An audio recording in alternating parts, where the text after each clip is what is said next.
A cool, quiet night in Taipei on July 10, 2016. Two men, their faces hidden behind medical masks and fisher hats, walk into a bank. They move with deliberate calm. One stands guard at the entrance while the other positions himself in front of an ATM. He does nothing flashy, no frantic withdrawals, no forceful tampering. He simply waits. And then something extraordinary happens. The ATM begins spitting out banknotes, one after another, as if it had transformed into a cash machine. The man casually collects the money. Moments later, as a stranger approaches, they abruptly abort their plan and vanish into the night. The unsuspecting stranger finds a pile of cash abandoned, a treasure left behind in plain sight. This incident, as bizarre as it seems, was not a random act. It was just one piece of a meticulously orchestrated 2-year-long cyber heist that would eventually shake the global financial system. Over 100 banks in more than 30 countries were targeted, and funds amounting to roughly $1 billion were stolen. This is not a Hollywood fiction. It is one of the biggest bank heists in history, executed by a notorious group known as the Carbanak Collective, led by an elusive mastermind. Yet on that night in Taipei, a single critical mistake was made, a mistake that would eventually lead the attackers to pay a heavy price. Now let's rewind a little further. Meet Maxim, an unassuming, well-respected employee at a Ukrainian bank. Picture him on a regular Tuesday morning, sipping his coffee while his mind wanders, perhaps even thinking about the receptionist he secretly admires. Then an email appears in his inbox from a colleague named Sergey.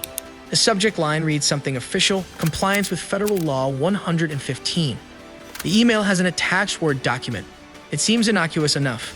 Maxim clicks on it, reads the document, closes it, and goes on with his day, never suspecting that this simple act would open a gateway for cyber criminals. That single click exploited a vulnerability in Microsoft Word, one that had been patched 3 years prior. But Maxim's negligence left him exposed. In a matter of moments, malware was silently installed on his computer, and the hacker had created a hidden backdoor into the bank's network. Then, like a predator stalking its prey, the intruder deployed a keylogger. Every keystroke was captured. Every password was stolen. Soon, the hacker extracted the administrator's password and gained control of the entire system. It's like a domino effect. One small oversight cascades into a full-scale breach. I remember the first time I read about such a hack. It felt like watching a perfectly choreographed heist unfold in slow motion. The hacker lurked in the digital shadows, patiently observing the bank's operations for months, learning every detail, every routine. Once he understood the system completely, he pounced. The Carbanak Collective was ingenious. They developed not one but 3 distinct methods to siphon money from banks. First, they exploited what were known as transaction management accounts. By transferring funds from these accounts into their own, they subtly raised the balances beforehand. Because banks only audited these accounts every 10 hours, the transfers went unnoticed. Second, they took control of specific ATMs. Suddenly, machines began to dispense cash directly into the hands of money mules. Individuals recruited through criminal networks who would later launder the money. And third, the most sophisticated method. The hackers set up bank accounts in the names of their money mules, ensuring each account held a nominal balance, say $3.33. Then they manipulated the bank's database to swap that trivial amount for $1 million.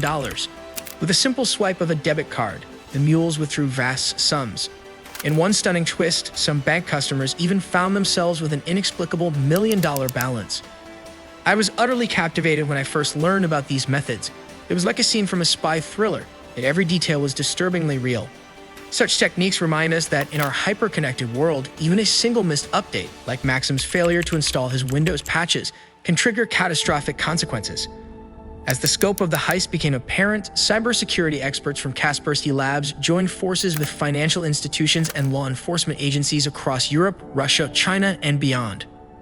Their mission was enormous: to trace the digital footprints of the Carbanak Collective and bring down this network of cybercriminals. One breakthrough came when specialists discovered a peculiar piece of malware. Its configuration file was named ANAC. The team, realizing its significance, dubbed it Carbanak.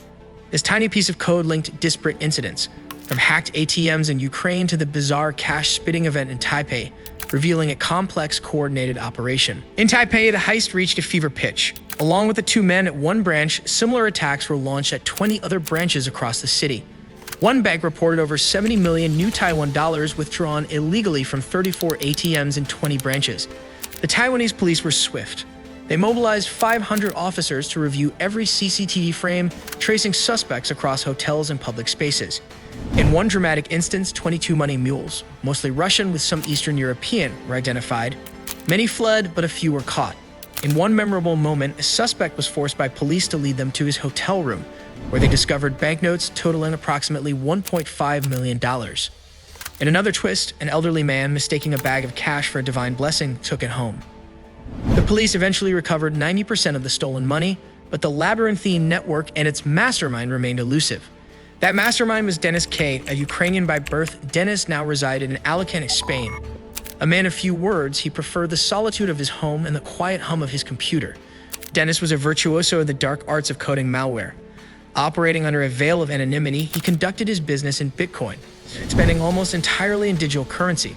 At one point in 2018, he was estimated to be worth 15,000 Bitcoins, which amounted to roughly $162 million at that time. Today, that figure could well exceed $1 billion. Yet despite the digital cloak of anonymity, real-world transactions left traces. These traces led law enforcement to Denis's doorstep. His laptop was found unlocked. Forensic teams rapidly gathered evidence. Authorities confiscated his 2 BMWs, jewelry worth $500,000, and his digital fortune. Despite these efforts, most of the stolen $1 billion remains missing, a mystery that still haunts investigators. The Carbanak heist is more than just an audacious act of cybercrime. It is a stark reminder of our vulnerabilities in an increasingly digital world. It shows us that a single, seemingly trivial oversight, like a missed software update, can open the floodgates to chaos. It reveals that in the digital age, criminals can be as cunning and relentless as traditional bank robbers, but with the power to strike globally at the speed of light. Reflecting on this saga, I'm struck by its resemblance to a high-stakes game of chess. Every move was calculated. Every misstep had repercussions that rippled far beyond a single bank branch. The attackers were patient, methodical, and ruthlessly efficient. They exploited old vulnerabilities, waited for the perfect moment, and executed their plan with a precision that was both ingenious and terrifying. Today, as we piece together the fragments of this modern-day heist, we must ask ourselves, how can such an operation go undetected for so long? The answer lies in our own complacency. It is a wake-up call for every organization to update their systems, secure their networks, and never underestimate the importance of routine maintenance. In the realm of cybersecurity, even a minor lapse can lead to monumental consequences.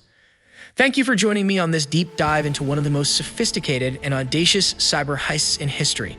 If this story has stirred your curiosity, remember to stay informed, stay updated, and above all, stay secure. Because in our digital world, every line of code holds immense power, and every oversight could be the start of a new catastrophe. Until next time, keep questioning, keep learning, and always be vigilant. Stay safe, and remember, the smallest detail can make the biggest difference.